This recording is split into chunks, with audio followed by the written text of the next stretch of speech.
घुमाएले चल हूँ कैलाश धाम के रद्दा। डमरू बाजत सुन के मोर नाचे खुश हो मनवा। आर बेटा भोला दयालु सबके रखवैया है। एक बार मन ले नाम जब बे सुख के बरसैया है। हर हर महादेव बोल बोला दे। डमरू बाजे मन हर्षाए जय जय शिव शंकर हो। माथे चंदा गले मनाग कैसन सुंदर लागे। नंदी ऊपर बैठे बाबा देख के मन हर्षाए। जटा में गंगा त्रिशूल हाथ दुनिया के रखवारे।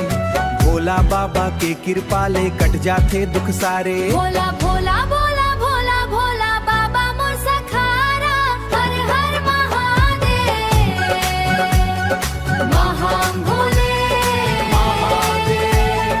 जय शिव शंकर जय महाकाल। सब जन हाथ उठाओ जोर ले बोलाओ हर हर महादेव।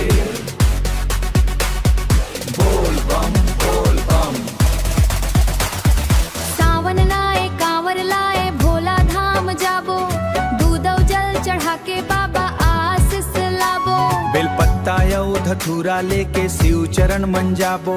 भोला बाबा के भक्ति करके सुख शांति पाबो।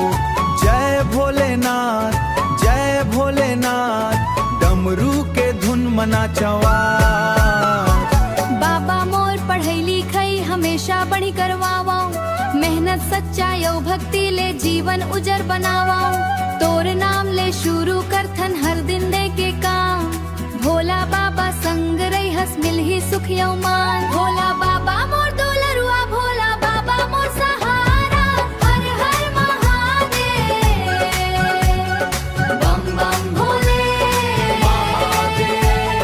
जय शिव शंकर जय महाकाल। छत्तीसगढ़ के धरती ले एके आवाज। हर हर महादेव बोल बम बोल बम।